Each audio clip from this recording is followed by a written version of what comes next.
Good morning, everybody. You're watching our mid-morning edition of Arirang News on this Monday, July 13th. Coming to you live from Seoul, I'm Heung-min. Before we begin, here are the stories we're following at this hour. Foreign entrants from Bangladesh, Pakistan, Kazakhstan, and Kyrgyzstan will be required to show a medical note that proves that they have tested negative for COVID-19. Now, this comes as South Korea hopes to curb the number of imported cases of the virus. Heavy downpours slam most parts of South Korea, with the capital of Seoul set to see as much as 80 millimeters of rainfall until tomorrow. And the downpours are even heavier for the southern port city of Busan and parts of Jeollabuk-do province. An online funeral ceremony for the late Seoul Mayor Monsoon was held earlier this morning at City Hall, and he will soon be laid to rest at its hometown of Changnyeong in Gyeongsang-namdo province. We have the latest on his funeral. The Seoul Metropolitan Government has been holding late Seoul Mayor Monsoon's funeral ceremony online in light of the COVID-19 outbreak. Starting at 8:30 a.m. Korea time, the ceremony was held at City Hall. And due to virus concerns, the city limited the number of attendees to less than 100, mostly his family members and some senior city central government officials. Now, his body is being taken to a crematorium in Seoul Memorial Park, and he will be laid to rest in his hometown of Changnyeong, Gyeongsang-namdo province. Now, the longest-serving Seoul mayor, also regarded as potential presidential candidate, was found dead late last week, a day after being accused formally of sexually harassing his former female assistant. And that is the latest on COVID-19 situation here in South Korea. In a bid to stem the continuous rise in the number of imported cases, South Korea's health authorities are tightening up their quarantine efforts. Our Kim Dami with more. Starting Monday, all foreign sailors entering South Korea must undergo a 2-week-long self-quarantine. To speed the virus diagnostic testing, the number of screening stations at ports has been expanded to 6 since July 6 and will be expanded to 11. Temporarily leaving facilities will first open in Busan and Yeosu. All crew members will be taken to the facilities by cars laid on by the government. Given the limited number of the facilities, shipping companies need to make reservations prior to the sailors' arrival. After disembarking, those that plan to leave by plane or ship can depart without finishing the 2-week-long quarantine. They must head to ports or airports in assigned vehicles with no contact with anyone from the public. In addition, all foreigners coming from Bangladesh, Pakistan, Kazakhstan, and Kyrgyzstan must turn in a polymerase chain reaction note that proves they're negative for COVID-19. The notes have to be issued within 48 hours of their departure at designated medical centers. Despite these steps, there's still a grim outlook regarding the virus situation in the country. Almost no one in South Korea has antibodies against the virus. That means it's almost impossible for our society to achieve herd immunity. Coronavirus antibody tests showed last week that only 1 in more than 3,000 people has developed antibodies against COVID-19, hinting that the battle might last 1 to 2 more years until vaccines are developed. South Korean health authorities are urging citizens to live under the new normal of coexisting with the virus under strict quarantine rules. Kim Dami, Arirang News. As part of efforts to stem the further spread of COVID-19 on school grounds, the South Korean government will be providing a total of 47 million face masks to elementary, middle, and high school students in the latter half of this year. According to the Finance Ministry on Monday, over $7 million from the country's third supplementary budget will be used to secure the face masks. Around 5.5 million children will get 8 masks each on top of the ones that schools offer. The government will also spend around $42 million on an influenza vaccine and improving dining culture at schools to prevent the virus from spreading. Yet another grim milestone for the world, though. Global COVID-19 cases increased by a record of 230,000 on Sunday alone.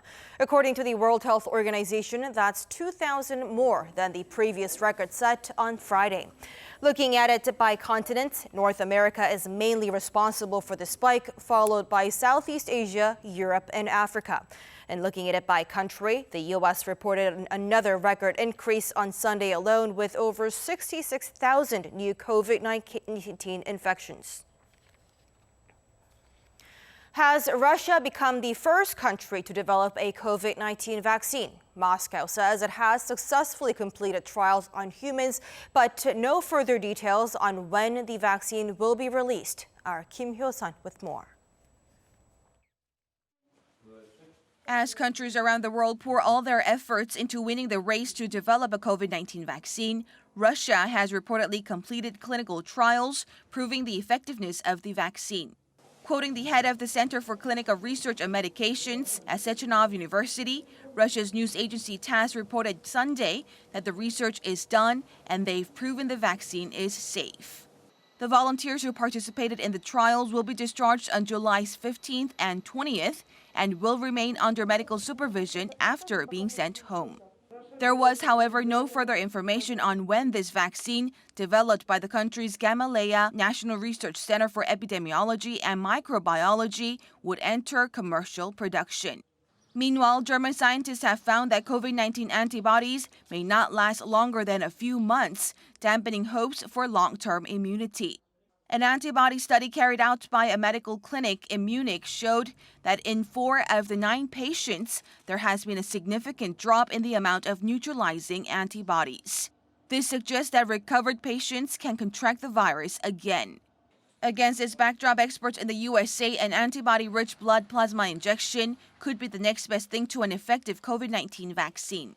According to the LA Times, American scientists think this could be the most plausible treatment as of now, as the method has proven successful in preventing other infectious diseases such as hepatitis A. The paper, however, explained that there is a lack of support at the federal government level, as many think plasma-based therapies should focus on treating patients who are already sick rather than preventing infections among healthy people. Kim Hyo-sun, Arirang News. Air routes between South Korea and China may be expanded from the current 10 flights a week to 20 starting this month to ease difficulties for businesses and international students who need to travel in this time of pandemic. Seoul's transport ministry says it's in consultations with Chinese authorities to expand flight routes and the number of flights. Currently, due to COVID-19, only 3 and 7 airlines from South Korea and China, respectively, are operating 1 flight a week each, and authorities are working to expand that to more airlines. From Sunday, planes are now flying between South Korea's Incheon and China's Nanjing. An additional air routes between South Korea's Incheon and Gwangju, Jeju and Xi'an, and Incheon and Shenzhen will be added later this month.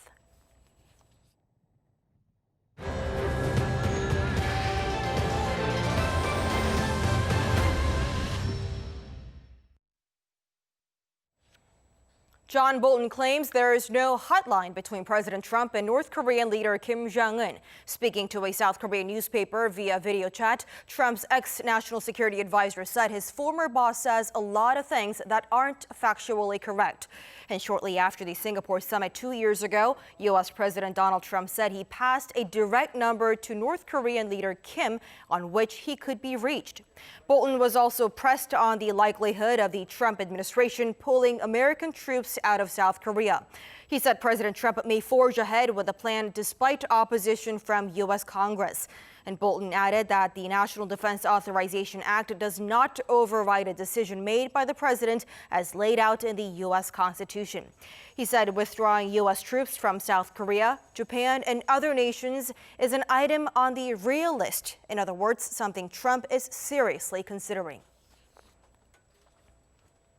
South Korean Trade Minister Yoo Myunghee, who is running for the top job at the World Trade Organization, says her goal is to make the WTO a more relevant, resilient, and responsive world body if she is approved as Director General. Speaking to press in Geneva shortly after her arrival on Sunday local time, Yoo said she will reform and restore the organization's core function in handling the disputes. And she added that this is what Japan, a country Seoul is involved in a trade dispute with, might want as well. This is her prior to departure in Seoul on Sunday. Japan, as well as many other member nations, will agree on strengthening the WTO system to overcome crisis and make a multilateral trading system. A total of 8 candidates, including Yoo, will be delivering their political views to the WTO's board members, and the electioneering will wrap up on September 6th.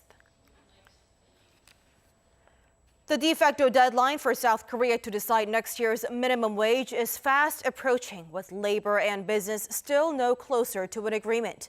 The Minimum Wage Council is holding its 8th meeting on Monday afternoon to draw up an agreement on the figure for the year 2021. At an earlier 6th meeting, labor representatives demanded a 9.8% increase to 9,430 Korean won, or some $7.80, while business representatives proposed cutting the current figure by 1% down to 8,500 Korean won, just above $7. Now, the two sides, however, could not narrow their differences so far, and the minimum wage for the following year is announced on August 5th every year, and to meet that deadline, a final figure has to be set up by around July 15th.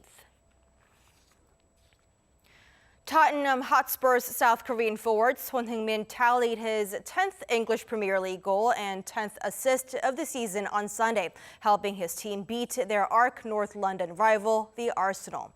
Now, the goal also means he has scored double-digit EPL goals for 4 straight seasons. Our Lee Seung-jae with more.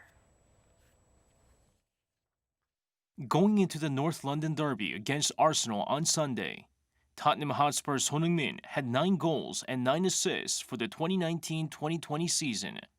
Despite adding a couple of assists since the English Premier League returned to action last month, Son has been stuck on 9 goals, having last scored against Aston Villa in February.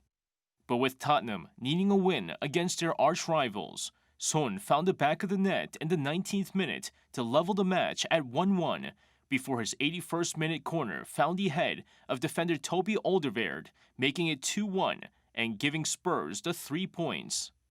The South Korean's goal and the assist took his personal tally to 10 goals and 10 assists this season, making it the 4th straight season where Son has scored at least 10 goals for Tottenham. Son was also named man of the match. His contribution not only gave Tottenham the full 3 points, but also moved them up to 8th place to 52 points. It also put them 2 points ahead of Arsenal. With just 3 more matches left in the season, it'll take a miracle for Tottenham to punch a ticket to next year's Champions League, but Sunday's win gives them at least a glimmer of hope. Lee Seung-jae, Arirang News.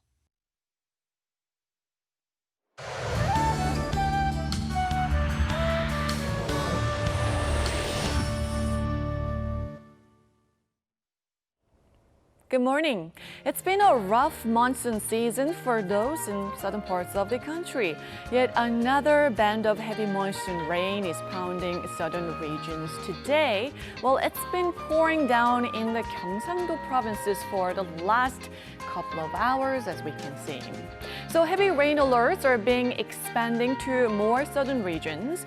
And as we can see, most southern provinces are now under heavy rain alerts. In fact, a strong wind advisory is also in place for parts of the west coast. It's blowing 25 meters a second, and that's strong enough to damage roof tiles, so please be careful.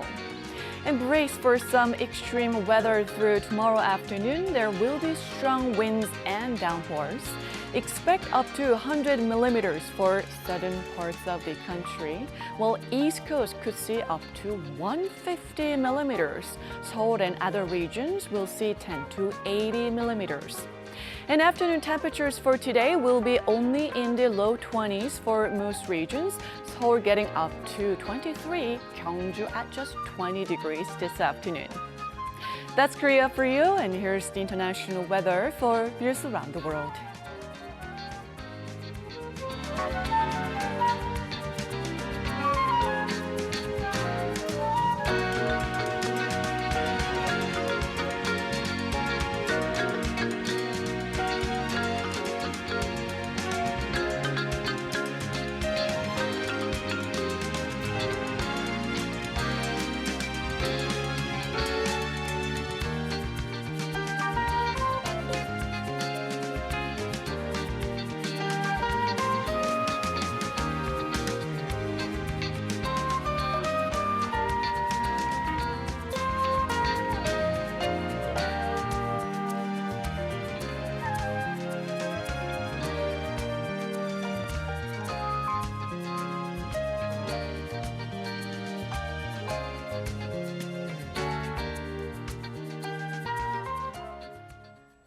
And that's our time at this hour on Arirang News, but we'll be back with more of the day's headlines coming up in our later newscast at noon Korea time, so stay close. Thanks for watching.